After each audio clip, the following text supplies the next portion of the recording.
តើលោកអ្នកគិតយ៉ាងម៉េចដែរចំពោះ Vivo V19 សួស្តីអ្នកទាំងអស់គ្នាស្វាគមន៍មកកាន់ Laptech Talk ក្នុងថ្ងៃនេះយើងនឹងមកនិយាយអំពី Vivo V19 Vivo V19 ត្រូវបានប្រកាសជាផ្លូវការនៅក្នុងថ្ងៃទី6ខែមេសាឆ្នាំ2020និងបានដាក់លក់ជាផ្លូវការនៅក្នុងថ្ងៃទី29ខែមេសាឆ្នាំ2020ផងដែរទូរស័ព្ទមួយនេះគឺមានទំហំបណ្ដោយ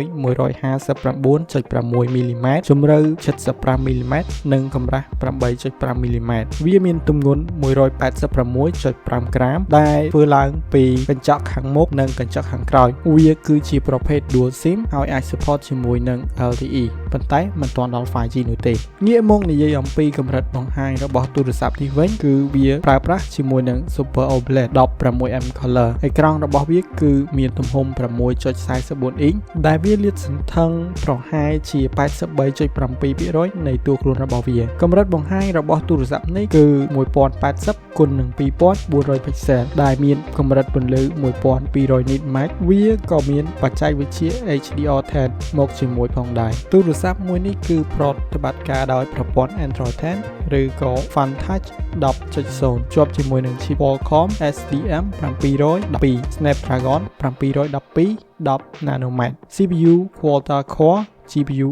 Adreno 616បើមកនិយាយអំពី memory នៅក្នុងម៉ាស៊ីនរបស់វាវិញគឺវាមានពីរប្រភេទមួយគឺ 8GB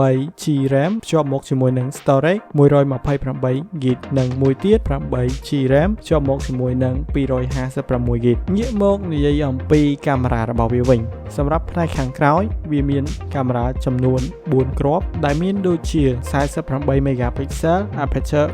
1.8 ជាប្រភេទ lens wide 8 megapixel aperture 2.2 13 mm គឺជាប្រភេទ ultra wide 2 megapixel aperture 2.4 គឺជាប្រភេទ macro និង2 megapixel aperture 2.4 គឺជាប្រភេទ deep ក្រៅពីនេះវាក៏មានភ្ជាប់មកជាមួយនឹង LED flash មួយមុខងារ HDR និង panorama ផងដែរសម្រាប់កាមេរ៉ាក្រោយនេះផងដែរវាអាចថតវីដេអូរហូតដល់ 4K តែបានត្រឹមតែ30 frame ប៉ុណ្ណោះឬក៏ថត Full HD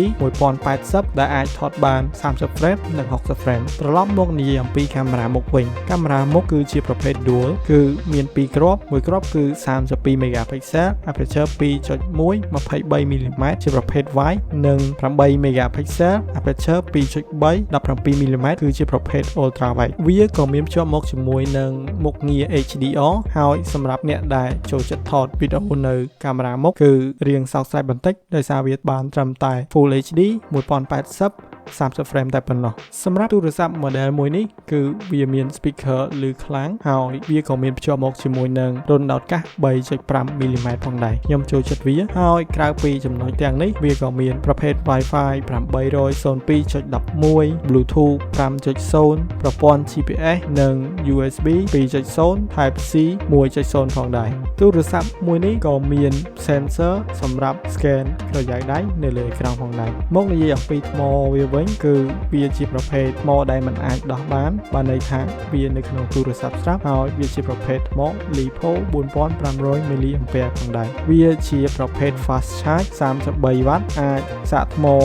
54% ក្នុងរយៈពេល30នាទីជាមួយនឹងមុខងារ Vivo Flash Charge 2.0 ទូរស័ព្ទមួយនេះគឺវាមានច្រើនពណ៌សម្រាប់ឲ្យយើងជ្រើសរើសដែលមានដូចជា Majestic Silver, Sleek Silver, Panel Black, Lim Black អញ្ចឹងសម្រាប់វីដេអូក្នុងថ្ងៃនេះគឺមានតែប៉ុណ្្នឹងទេហើយខ្ញុំក៏សូមខន្តីអភ័យទោសរាល់កំហុសខុសឆ្គងដោយចេតនាឬដោយអចេតនាជួបខ្ញុំនៅវីដេអូក្រោយខ្ញុំទីលេច Bye See you Peace